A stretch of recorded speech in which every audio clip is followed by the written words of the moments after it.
주식을 사는 시점이 네. 중요하지 않다. 시점을 잡는 것보다는 주식을 사모아가는.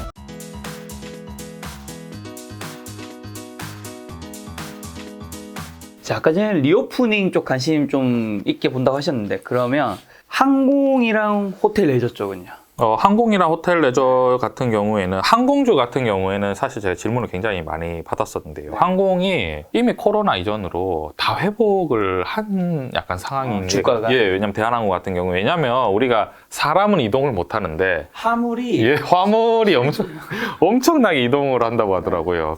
그래서 뭐냐면은 요즘에 그 좌석을 다 빼버리고 전부 다 짐을 실어서 네. 항공주는 약간 코로나 이전으로 약간 이제 회복을 한 것 같고요. 호텔 레저 같은 경우에는 뭐 충분히 리오프닝 주식으로 네. 뭐 매력적이지 않나라고 생각합니다. 올해 이제 대선이 있잖아요. 예. 대선이 있으면 아무래도 이제 인프라 투자를 굉장히 또 이분들이 누가 되든 많이 예. 굉장히 하시면서 예. 건설 쪽도 많이 이제 어쨌든 우리나라 부동산 공급 대책을 뭐 이제 250만 원, 310만 원 이렇게 크게 발표를 하셨는데 예. 아무래도 그럼 수혜를 받는 건 건설 섹터일 텐데. 근데 건설은 이제 조금 우리가 생각을 해야 되는 게, 건설은 사실은 그 금리 영향을 굉장히 많이 받거든요. 이제 왜냐하면 이제 일반 투자자 입장에서도 이제 우리가 건설, 그러니까 뭔가 분양을 할 때 금리가 싸야 이제 접근성이 쉬운데, 그렇죠. 이제 왜냐하면 지어질 때까지 시간이 걸리기 때문에. 그리고 건설사 입장에서도 뭔가 이거를 뭔가 건설사가 엄청나게 돈이 많아서 건설을 하기보다는 다 이제 대출을 받아서 이제 여기저기 이제 대출을 받아서 이제 건물을 올리는 건데, 금리 영향이 아무래도 좀 건설 같은 경우에는 조금 영향을 많이 받을 수 있지 않을까라고 생각하면서 조금 이제 좋게 보기보다는 지금 아무래도 이제 물가가 너무 많이 올라간 상황이기 때문에 약간 경계를 하면은 좀 좋지 않을까라고 생각합니다. 조선해운정도 마찬가지인데, 이게 지금 아무래도 경기 민감주라고 하죠. 경기 민감주 같은 경우에는 아무래도 또 이것도 똑같은 말씀인데, 금리가 그 통화량이 주는 시점이잖아요. 네네.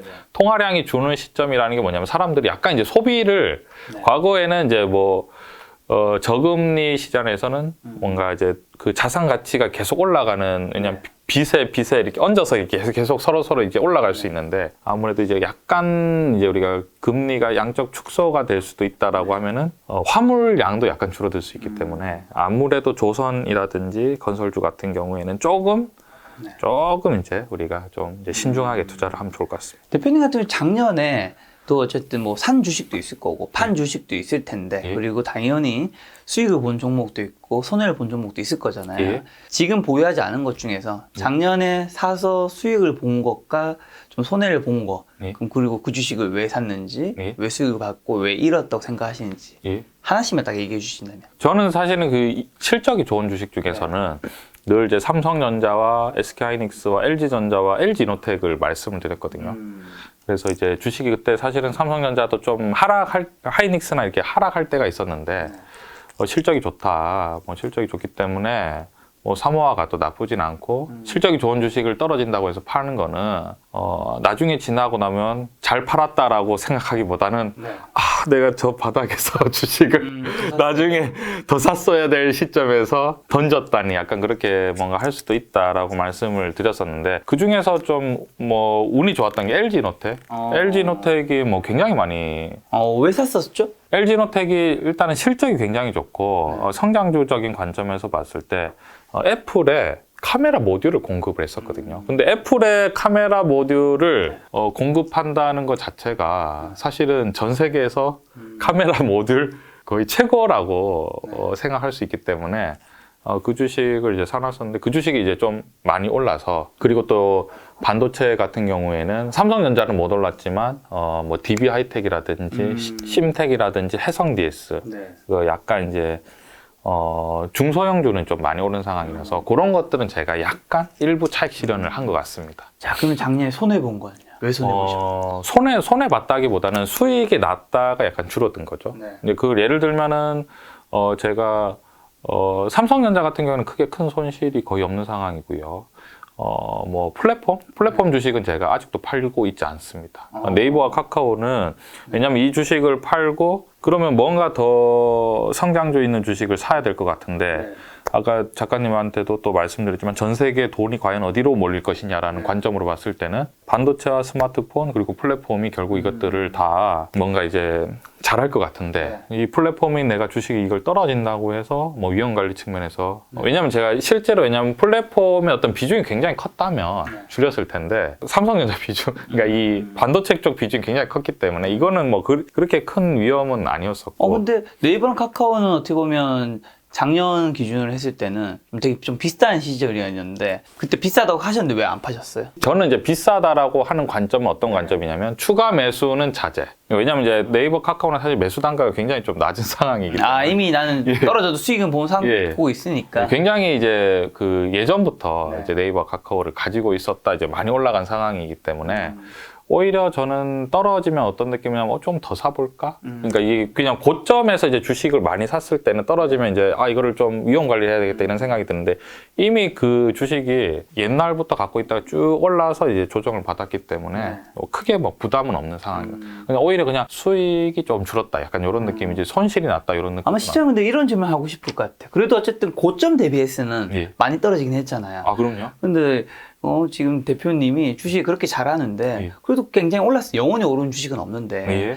그때 좀 떨어지고 여러 가지 이슈들이 나올 때 왜 안 팔았냐? 그 다음에 좀 더 떨어졌을 때 예. 그런 시점에 담으면 이게 정말 개인 전업 투자자로서 실력 있는 사람이 할 수 있는 거 아니냐라는 질문을 할 수 있잖아요. 저는 이제 사실은 투자를 하면 포지션도 매매를 하는데 우리나라 어떤 기업의 기초 체력을 봤을 때 공매도 포지션은 좀 아니라고 생각을 했었거든요. 그러니까 저는 지수가 이렇게까지 떨어질 거라고는 사실 예상은 못했어요. 뭐 예상하는 사람이 그렇게 그죠? 많겠어요. 저는 만약에 빠진다고 해도 한 2,900, 3,000을 약간 건드리는 수준에서 반등은 충분히 할 수 있을 거라 생각했는데 지수가 2,700까지 이렇게 하락할 거라고 생각을 예상 못했고 카카오 같은 경우에도 지금 뭐 고점 대비 엄청나게 하락을 했어요. 이렇게까지. 저는 10만 원 밑으로는 빠질 거라고 생각 못 하고 이렇게 뭐 이 정도 떨어졌으니까 언제쯤 더 사볼까라고 생각했는데 근데 오히려 제 입장에서는 주식이 지금 많이 떨어졌잖아요. 그러니까 그게 오히려 저는 하락했다기보다는 약간 매수 기회가 조금 더 찾아오지 않나. 그러니까 주식이 참 그게 말씀하신 대로 고점에서 이거를 팔고 뭔가 이제 착 떨어졌을 때 더 사고 이러면 참 좋을 수도 있을 것 같은데 이제 포트폴리오 측면에서 과연 내가 언택트를 드러내고 여기에서 뭘 사야 되지라고 생각했을 때 리오프닝을 사야 되나 아니면은 2차 전지를 사야 되나 아니면은 바이오를 사야 되나 고민을 하다 그냥 놔두자. 약간 요런 관점이지 않나. 예. 대표님은 2022년 지금은 종목을 좀 좋은 종목을 계속해서 찾고 있는 거잖아요. 좀 어떻게 찾는지랑 그다음에 종목을 선정할 때 좀 특별한 기준이라든가 중요하게 보는 거. 첫 번째는 지금까지 계속 말씀하신 거 실적을 보실 것 같고 그 외에요. 실적은 뭐 당연히 우리가 재무제표를 보면서 매출이 얼마나 상승하고 있는지 당기 순이익이 얼마나 증가하고 있는지 봐야 될 거고. 근데 그것만 볼 수는 없잖아요. 예, 맞습니다. 그대로만 가는 것도 아니고 시작이. 맞아요. 또 뭐 보세요? 그 종목을 우리가 찾는 것보다는 저는 같이 함께 시청하시는 우리 여러분들도 종목은 다 알고 있다고 생각을 해요. 우리가 어차피 왜냐하면 우리가 어떤 주식이 좋고 어떤 주식이 좀 위험하고 어떤 주식은 좀 변동성이 크고 이런 것들은 다 알고 있다고 생각하는데 결국은 시점의 문제인가. 이 주식을 어느 시점에 사는 게 사실은 주식 투자의 어떤 많은 것들을 가르다 보니까 종목을 제가 새로 발굴하기보다는 저는 지금도 어떻게 하면은 지금 아까 말씀드린 성장주가 많이 하락을 했는데 이거를 물량을 언제 조금 더 늘릴 시점이 과연 언젠가 그런 것들을 조금 보고 있는 거예요. 지금 말씀하신 게 결국은 시점, 결국 주식 투자의 가장 중요한 것 중 하나인 매수 매도 타이밍인 건데 이게 참 어렵잖아요. 어렵죠. 차트를 가지고 지난 차트를 가지고 설명한 건 참 쉽죠. 맞습니다. 하나 나오니까 맞아요. 그걸 가지고 말을 붙이기 쉽지만 이제 향후를 내가 할 때는 참 어려운 것 같아요. 보통 우리가 이제 일반 투자자분들 관점에서 말씀을 드리는 거잖아요. 그래서 제가 이제 많은 분들을 이제 상담을 해드리고 이제 투자도 이제 실시간으로 이제 말씀을 많이 해드리는데 제가 최근에 겪었던 어떤 얘기 중에서 제일 보람 있었던 일이 어떤 거냐면 어떤 분이 그분이 엄청 열심히 일을 하신다고 하셨거든요. 이제 아르바이트를 열심히 하고 일을 하는데, 예를 들면은 아르바이트를 뭐 3-4개를 하신대요. 굉장히 열심히 일을 하시잖아요. 저는 열심히 일하는 게 너무 좋잖아요. 근데 이제 그 전에는 한 달에 뭐 열심히 일을 해서 100만 원이든 200만 원이든 저금을 했는데 그게 너무 힘들었다라고 말씀하시고, 내가 늘 열심히 일을 하는데 이 돈을 모아서 내가 언제 부자가 될까? 그렇죠. 뭐. 약간 그런 너무 소비되고 일이 너무 힘들고 속상을 했었는데, 본인이 이제 저금을 하는 게 아니라 최근에는 삼성전자를 사 모으기 시작했대요. 삼성전자를 사 모으기 시작하니까 어떤 느낌이냐면, 과거에는 내가 소비되는 입장이었다면 삼성전자를 사 모아가면서 이 사 모으는 재미가 있고 갑자기 일이 너무 희망적이고 재밌어졌다라고 말씀을 해주셔서 제가 굉장히 거기서 보람을 느꼈거든요. 근데 그게 이해가 되는 게, 우리가 예를 들어서 한 달에 200만 원이라는 돈을 저금하는 게 굉장히 큰 돈이잖아요. 근데 200만 원을 만약에 내가 우리 10달 모아도 2천만 원 정도면 큰 돈이긴 하지만, 우리가 최근에 올라가는 뭐 집값이라든지 뭐 이제 수많은 것들을 생각하면 이렇게 1년, 2년, 10년 모아서 도대체 언제 이렇게 우리가 생각할 수 있잖아요. 더 늦어지는 거죠. 예. 근데 이걸 삼성전자를 사 모아가면서 어떤 생각을 하냐면, 세상이 발전하면 발전할수록 현금은 머물러 있지만 어떤 이렇게 삼성전자라든지 우리가 IT의 어떤 주식 같은 경우에는 같이 올라갈 수가 있는 거잖아요. 열심히 살아서 내가 저축을 하는데, 저축을 하는 이런 것들이 머무르지 않고 세상의 발전과 함께 내가 이것들과 동참해 간다, 그런 생각을 하셨나 봐요. 그러니까 이제 내가 더 열심히 어떤 주식을 사 모아야지 라고. 왜냐면은 요즘 세상이라는 게 너무 빨리 변하고, 너무 이제 나는 너무 열심히 사는 것 같은데 나보다 더 열심히 사는 사람이 너무 많은 것 같고, 많죠. 세상은 이렇게 발전해 가는데 나는 소외되는 게 아닌가라는 관점을 가질 수 있는데, 그래서 우리가 그냥 현금을 가지고 있으면 항상 이걸 어떻게 해야 되지?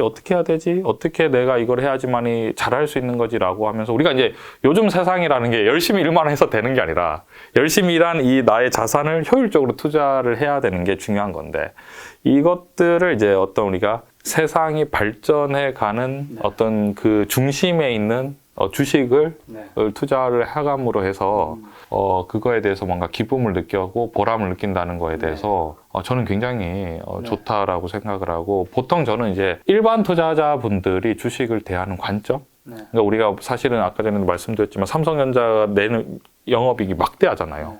앞으로 세상이 더 발전하면 발전할수록 어떻게 보면 그 중심에 반도체와 스마트폰이라든지 뭐 플랫폼에 있는 주식들은 발전해 갈 수밖에 없는 상황이고, 그래서 우리가 주식을 접근할 때 어떤 그런 미래적인 관점, 그리고 이런 관점이 되면 너무 좋은 게, 미래가 너무 항상 긍정적이거든요. 왜냐하면 내가 현금을 만약에 1억을 들고 있으면 세상이 변하든지 말든지 사실은 상관이 없는데, 그리고 또 이제 내가 가만히 현금을 들고 있으면 이제 폭등하는 물가라든지 뭐 올라가는 여러 가지들을 보면 내가 상대적 박탈감을 느낄 수 있는데, 뭔가 우리가 뭐 삼성전자라든지 아까 전에 뭐 네이버라든지 뭐 2차전지 주식을 적절하게 배분해서 가지고 있으면 세상이 발전하면 발전할수록 나의 부도 같이 커질 수 있겠다라는 어떤 기대? 예. 지금 대표님이 좋은 얘기 해주시면서 저의 질문에는 좀 우회적인 답변을 해주셨는데, 그럼 결국 시점은요? 주식을 사고 파는 그 시점. 그러니까 한마디로 대표님 말씀은 어차피 종목은 누구나 좋은 종목 다 알고 있다. 중요한 거는 사실 삼성전자로도 누군가는 수익을 보고 누군가는 이미 손해를 보고 있다라는 게, 그죠? 시점을 잘못 들어가고 빨리 잘 들어가고 이거의 문제인 거잖아요. 요걸 할 때 좀 사실 어려운 얘기긴 하지만 팁 하나라도. 그래서 이제 연결을 드리면, 저는 그 주식을 사는 시점이 중요하지 않다라고 말씀을 드리고 싶어요. 좋은 종목이라면. 그래서 저는 오히려 주식이 하락할 때 주식의 어떤 손실이나 플러스 마이너스보다는 수량? 그러니까 이게, 왜냐면 이제 삼성전자를 예를 들면 보통 일반 투자자분들이 삼성전자 한 1000주 정도 들고 계시면 굉장히 든든하시거든요. 이제 배당도 생각보다 높고. 그래서 우리가 일반 투자자분들 같은 경우에는 우리가 어떤 주식을 살 때 시점을 고려하기보다는 우리가 아까 전에 작가님하고 늘 말씀드린 포트폴리오. 내가 이 회사는 안정적이고 이 회사는 변동성이 큰 것 같은데 여기에서 내가 물량 조절을 어떻게 해야 되고 주식이 충분히 더 떨어질 수도 있으니까 내가 현금 요 정도는 가지고 있어야 되겠다. 그거에 대한 어떤 작전을 짜셨으면 좋겠어요.